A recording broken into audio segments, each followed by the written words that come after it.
Gipaligon pa sa National Bureau of Investigation ang ilang pakisusi sa kamatayon sa batan-ong negosyante nga si Kingston Cheng kinsa nabiktima sa hit and run sa Barangay Banilad, Cebu City.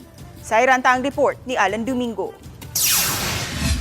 May bisita sa Cebu City Police Office ang bagong Regional Director sa NBI Sevro, Attorney Jose Ermi Monsanto. Dinesgutan nila ni Colonel George Ilanan, ang Cebu City Police Office Director, ang collaboration sa NBI o sa kapulisan sa pagsulbad sa mga kaso. Apil sa ilan na hisgutan ang kaso ni Kingston Ralph Cheng nga nakalas human na biktima sa hit and run ni atong Pebrero 8 sa Barangay Banilad. Gitumbok ka responsable sa krimen si Sian Andrew Pajarillo kinsa napasakahan og kaso sa kapulisan ngadto sa korte.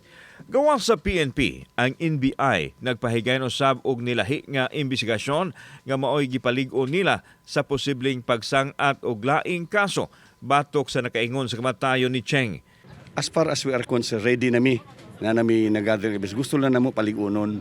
Yeah, we did it in coordination, of course, with the family and also with the local police and the medical legal of CCMC. Kumuligon kaso.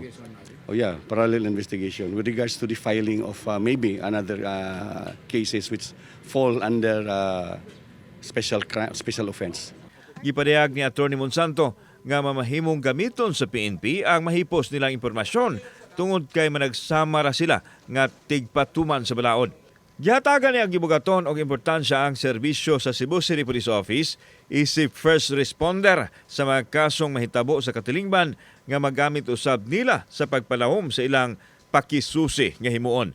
Parihong giila nilang Monsanto ug Ilanan ang kamahinungdanon sa panagtambayayong nila aron masulbad ang mga kaso nga ilang gihuptan. Ang first responder man gud. Mo na siya pinaka-crucial. Crucial ang first responder. Siya makapreserve sa evidences, crime scene, o na mga lives nga i-save. Kaya mao mong ginayon na, pag abot nimo dito, pag responde nimo, save lives. Dili man nato ikapahimakak. Ang police gyud mo first responder. I-address gyud na nila ang mga butang nga dapat i-address. Nakita na nako. Kauban si Clover Lumayag, ako si Alan Domingo. Balitang Bisdak.